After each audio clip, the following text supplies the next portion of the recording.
Bismillahirrahmanirrahim. Assalamualaikum warahmatullahi wabarakatuh. Selamat datang di Penawar Hati bersama saya Aisyah yang akan memandu tausiah hari ini bersama Ustadz Tifatul Sembiring. Alhamdulillah, kita panjatkan puji dan syukur kita kehadirat Allah Subhanahu wa Ta'ala yang telah memberikan kita nikmat iman dan Islam. Serta tak lupa sholawat dan salam kita haturkan kepada Nabi kita Muhammad SAW. Tema tausiah kita hari ini mengenai fitnah di akhir zaman. Berikut kita akan mendengarkan kata pengantar dari Ustadz Tifatul Sembiring. Silahkan Abi. Assalamualaikum warahmatullahi wabarakatuh. Ya, ini kita cerita tentang fitnah akhir zaman ya. A'udzubillahi minasyaitonirrajim. Bismillahirrahmanirrahim. Alhamdulillahirabbil alamin wassalatu wassalamu ala asyrafil anbiya'i wal mursalin wa ala alihi washabbihi ajmain. Amma ba'du. Pada suatu ketika Rasulullah SAW bersabda, "Inna baina yadayi sa'ati fitanan kaqita'il laili muzlim. Yusbihu rajulu fiha mu'minan wa yumsi kafiran. Wa yumsi mu'minan wa yusbihu kafiran." Hadis ini diriwayatkan oleh diantaranya oleh Imam Ahmad dan Abu Daud ya. Jadi kata Rasulullah SAW mengingatkan kita semua, sesungguhnya menjelang hari kiamat itu ya akan datang satu fitnah yang gelap seperti gelitanya malam. Di mana di pagi hari orang masih beriman tapi dia menjadi kafir di sore harinya. Atau di sore hari dia masih beriman, kemudian dia berubah menjadi kafir saat di pagi harinya. Demikian hebatnya cobaan hidup di akhir zaman itu. Demikian mempesonanya godaan manusia sehingga orang tidak lagi memperhatikan imannya. Halal haram dia main hantam saja. Akidahnya mudah untuk pindah-pindah. Ya, mudah untuk berubah ya. Fenomena ini sebetulnya sudah terlihat mulai dari sekarang ini ya. Banyak orang yang melakukan apa saja dilakukan meski bertentangan dengan nilai-nilai agama demi mengejar harta, demi mengejar tahta dan wanita. Mereka melakukan korupsi tanpa malu-malu. Mereka pergi ke dukun untuk mendapatkan jimat-jimat. Berbuat maksiat bahkan dipertontonkan, diceritakan di televisi ya, bagaimana cara dia bermaksiat, berzina. Jadi zina ini sudah merajalela dan juga meratulela. Nah, inilah fitnah yang sebetulnya akhir zaman itu banyak terjadi. Jadi kurang lebih seperti itu pengantarnya Aisyah. Baik, terima kasih Abi. Lalu apa makna dari kata fitnah itu Abi? Terus mengapa ada fitnah di akhir zaman? Itu bagaimana ya maksudnya? Ya, jadi Aisyah ya, selama ini banyak orang memahami bahwa fitnah itu hanya sebatas orang mengatakan atau menuduh seseorang tidak benar gitu tentang dia itu. Maka ia katakan, engkau telah memfitnah aku. Sebenarnya kalau kita lihat ya, makna fitnah itu secara bahasa ya, yang dalam bentuk jamaknya disebut fitan ya. Itu adalah al-ikhtibaru binar ya, memisahkan tuh dengan api. Atau makna fitnah yang lain adalah menyingkap ya, membukakan atau menghasut gitu. Nah, tapi yang lebih populer istilah makna fitnah ini adalah al-ibtila ya, ujian maksudnya, ujian. Jadi itu diantara makna-makna fitnah itu. Jadi fitnah itu secara bahasa ya, dan dalam Al-Quran, dalam hadis Nabi SAW banyak juga disampaikan, adalah merupakan ujian kehidupan, ujian keimanan. Ya. Jadi misalnya ini dalam ayat di surat Al-Anfal itu kan ada ayat berbunyi begini, Bismillahirrahmanirrahim. Wattaqu fitnatal la tusibannal ladzina zalamu minkum khassah wa'lamu annallahu syadidul iqab. Dan takutlah engkau kepada fitnah yang tidak hanya menimpa ya orang-orang yang zalim di antara kalian saja. Dan ketahuilah bahwa azab Allah itu sangatlah kerasnya. Ini bukan berarti tidak bermakna bahwa si A misalnya fitnah si B, itu orang zalim saling menfitnah, bukan itu maksudnya. Atau yang terkena hanya orang-orang zalim saja kemudian mengenai orang lain, bukan begitu ya. Jadi Ibnu Katsir menjelaskan ketika banyak maksiat di suatu negeri, ya, durhaka orang kepada Allah, namun orang-orang yang lain itu sekitarnya diam saja, gitu. Maka Allah menurunkan azab, ya, menimpa semuanya seluruh negeri itu. Baik dia zolim atau dia tidak zolim. Jadi tidak khusus menimpa orang-orang yang salah saja. Ini maksudnya. Mengapa disebut fitnah akhir zaman? Tadi pertanyaannya Aisyah ya. Kenapa disebut fitnah akhir zaman? Ya, karena fenomena ini juga dijelaskan oleh Nabi SAW. Itu di akhir zaman itu. Dalam satu hadis Bukhari yang diriwayatkan oleh Imam Bukhari, ini disampaikan oleh Rasulullah SAW, beliau bersabda, "La taqumu sa'atu hatta yuqbadal ilmu wa takthural zalazilu wa yataqarabaz zaman wa tadhharal fitan wa yakthural haraj wa huwa al-qatlu al-qatlu." Atau kama qala Rasulullah SAW. Jadi kata baginda Rasulullah SAW, tidak akan terjadi kiamat itu. Jadi istilahnya ini min alamati sa'ah. Ini adalah tanda-tanda daripada hari kiamat. Tidak akan terjadi kiamat itu adalah tanda-tanda hari kiamat itu sehingga Allah mencabut ilmu. Nah, Allah mencabut ilmu ini bukan mencabut ilmu dari kepala kaum muslimin, bukan. Tapi adalah bil wafatil ulama. Kita sangat prihatin dan bersedih ya, bahwa sepanjang tahun 2021 yang lalu ada 900 ulama yang meninggal karena COVID ya. Dan 483-nya adalah para kiai itu. Itu sangat menyedihkan. Ini adalah musibah besar bagi suatu kaum kalau ulama itu diwafatkan sehingga kita kehilangan guru yang mengajarkan kita, yang mengingatkan kita. Jadi yang pertama itu adalah dicabutnya ilmu. Wa takthural zalazilu, ya, kemudian banyak terjadi gempa ya. Kita lihat gempa sering sekali terjadi, terakhir di Pasaman Barat. Wa yataqarabaz zaman, ya, jarak antar waktu itu didekatkan. Setahun tuh rasanya sebulan saja, sebulan rasa seminggu saja, seminggu rasa sehari saja, gitu. Sangat cepat. Wa tadhharal fitan, dan fitnah sekarang terbuka ya. Orang memfitnah itu muncul di televisi. Orang yang mengatai orang lain itu muncul sekarang di televisi. Wa yakthural haraj wa huwa al-qatlu al-qatlu. Kemudian kata Rasulullah SAW, banyak terjadi haraj. Haraj itu maknanya huru-hara ya, kegaduhan. Ya, dan itu adalah pembunuhan demi pembunuhan. Jadi ulama wafat, banyak orang jahil bodoh tentang agama, ya, fitnah terbuka, huru-hara, pembunuhan, dan bahkan terakhir ini banyak kita lihat muncul Ruwaibidah, ya. Sahabat ditanya, ya, mana Ruwaibidah ya Rasulullah? Siapa itu Ruwaibidah? Orang yang ikut-ikutan mengurusi kepentingan politik atau kepentingan masyarakat, padahal dia tidak punya keahlian soal itu. Dia tidak punya kompetensi, ya. Juga di akhir zaman itu akan ada fitnah dajjal, fitnah wanita, gitu. Jadi memang itu diantara fitnah akhir zaman itu seperti itu yang diterangkan oleh Rasulullah SAW. Ya.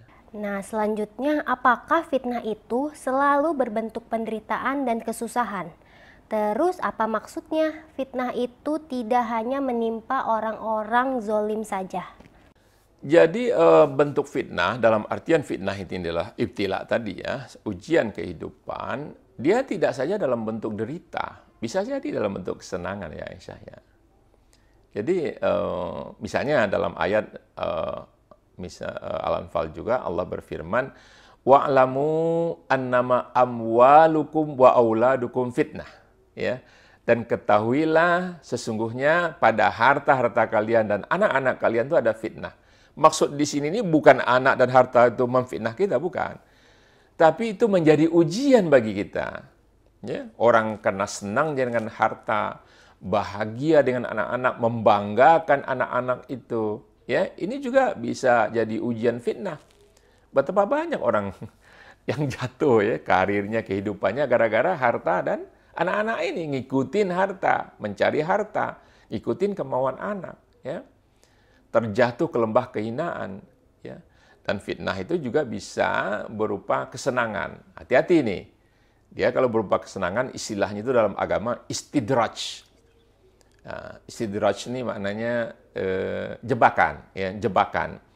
Jadi dia berupa kesenangan, sebetulnya dia jebakan. Dalam surat Al-A'raf ayat 82, Allah berfirman, Bismillahirrahmanirrahim, walladzina kadzdzabu bi ayatina sanastadrijuhum min haitsu la ya'lamun.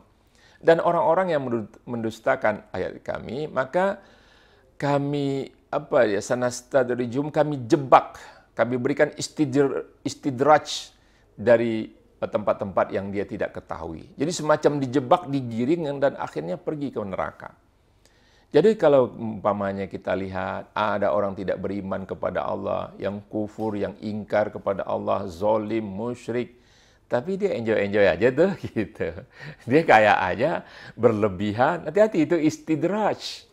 Bukan berarti Allah tidak mengawasi. Inna rabbaka labil mirsad. Allah senantiasa mengawasi apapun. Jangan manusia, kutu yang kecil saja diawasi sama Allah Subhanahu wa taala.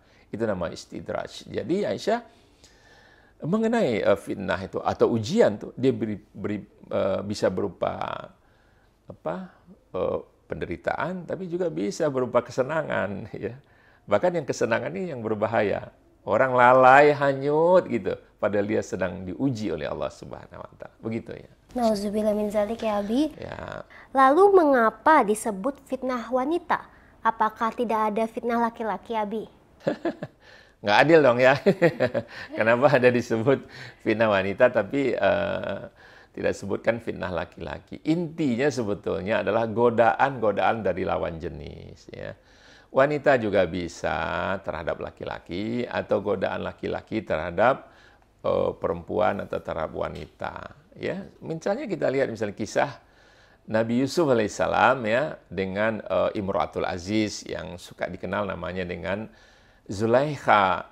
Ya itu kan siapa yang jadi fitnah? Yang jadi ujian di situ siapa? Ya, ya kalau dalam surat Yusuf itu kan dikatakan hammat bihi wa hamma biha, ya. Hamma itu hammam itu kalau dalam bahasa Arab, hammam itu maknanya toilet, WC, ya. Jadi orang ke hammam itu darurat, ya. Ini masalah ini darurat nih, emergency, segera ngebet gitu loh. Orang ke WC itu pasti ngebet, mau buang air kecil atau buang air besar, ya. Nah, Yusuf tuh hamma bihi wa hamma biha, ini dalam surat Yusuf tuh dikatakan Yusuf tuh kebelet banget sama Zulaikha, Zulaikha pun kebelet banget gitu sama Yusuf, ya kan, kisahnya itu sampai ditarik gamis itu sampai sobek itu, ya. Tapi tentang fitnah wanita ini memang Rasulullah SAW juga sebutkan secara khusus dalam hadisnya. Beliau bersabda, ma taraktu ba'di fitnatan hiya ad-darru 'ala ar-rajuli, ya, minan nisa'i. Hadis ini riwayat Bukhari dan Muslim, ya. Terkenal hadis ini. Tidak aku tinggalkan nanti fitnah yang dia lebih berat, lebih mudaratnya lebih besar bagi seorang lelaki adalah perempuan gitu, ya. Jadi memang disebutkan oleh Rasulullah SAW, memang di antara hikmah perempuan itu diperintahkan berjilbab itu diantaranya adalah karena memang perempuan tuh gampang sekali jadi fitnah. Perempuan sendiri belum nikah jadi fitnah. Setelah nikah bisa juga jadi fitnah. Setelah dia bercerai misalnya, na'udzubillah min dzalik, jadi janda juga difitnah juga. Gak punya anak diomongin. Punya anak banyak diomongin gitu. Nah, jadi orang perempuan ini mesti banyak sabar nih, ya. Perempuan itu memang mengundang perhatian laki-laki, pasti itu, ya. Pasti itu, laki-laki normal berarti, ya. Beda, laki-laki jalan sendirian, itu beda. Dengan melihat perempuan jalan sendirian, itu beda itu. Laki-laki jalan sendirian, wah lagi patah hati bagaimana, orang nggak peduli kan. Tapi kalau perempuan beda. Makanya pun iklan-iklan itu misalnya banyak menggunakan perempuan, memperalat perempuan. Misalnya iklan aki mobil, iklan mobil maaf ya, itu menampilkan perempuan berpakaian seksi. Entah apa hubungannya gitu loh maksudnya. Nah, tapi karena perempuan itu memang dianggap menarik, jadi orang pasti lihat, oh ini apa? Padahal iklan aki, ya. Ya, suaranya makanya harus dijaga kata Rasulullah. apa wangiannya, kerlingan matanya, ya itu khusus ya disebutkan oleh Rasulullah, itu fitnah wanita itu. Baik, bagaimana dengan fitnah di bidang politik dan kekuasaan Abi? Adakah pelajaran di masa kalangan salafus soleh di kala itu? Jadi Aisyah ya mengenai fitnah ya di bidang politik dan kekuasaan ini ya. Memang itu apa ya? Kekuasaan, harta, tahta, wanita atau lawan jenis ini memang sangat menggoda ya. Khususnya di bidang kekuasaan atau politik ini. Kita harus ingat bahwa 3 orang dari 4 Khulafaur Rasyidin itu, yaitu Umar bin Khattab, Utsman bin Affan, dan Ali bin Abu Thalib itu wafatnya karena dibunuh gitu loh. Umar bin Khattab itu dibunuh oleh Abu Lu'lu' ya, atau Fairuz ya, orang Majusi, waktu saat mengimami salat subuh itu, ya, ditusuk dari belakang itu. Utsman dibunuh oleh pemberontak yang bernama Abdurrahman bin Amir ini, yang datang dari Mesir itu ya. Dan Ali dibunuh oleh kaum Khawarij itu. Jadi tiga Khulafaur Rasyidin, sahabat utama Rasulullah SAW itu dibunuh itu di panggung politik itu, politik Islam.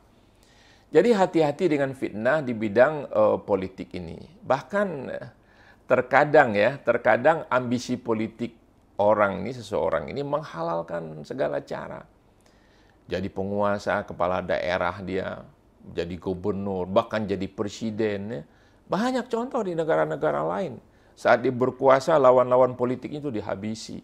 Ya. Di masa sahabat pun terjadi fitnah-fitnah di bidang kekuasaan. Perang Jamal atau perang Unta itu antara pasukan Ali dan pasukan Aisyah. Sebetulnya tidak betul-betul pasukan Aisyah, cuman dua-duanya sama berangkat tidak bagus koordinasinya, sehingga mudah diadu domba oleh, ada mengatakan itu Yahudi ya, diadu domba di malam yang gelap, saling panah di Basra, di Irak itu.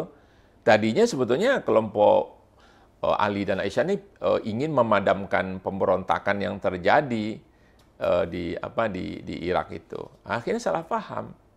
Perang Siffin misalnya antara tentara Ali dan Muawiyah ini kan perpecahan betul. Ya. Jadi kelompoknya Muawiyah ini karena mereka masih satu suku ya, satu kabilah dengan Utsman, itu menuntut qisas atas pembunuh Utsman. Ya. Jadi Bani Umayyah minta seperti itu. Nah, kaum muslimin waktu itu terbunuh dalam perang Siffin ini sampai 80.000 orang yang meninggal.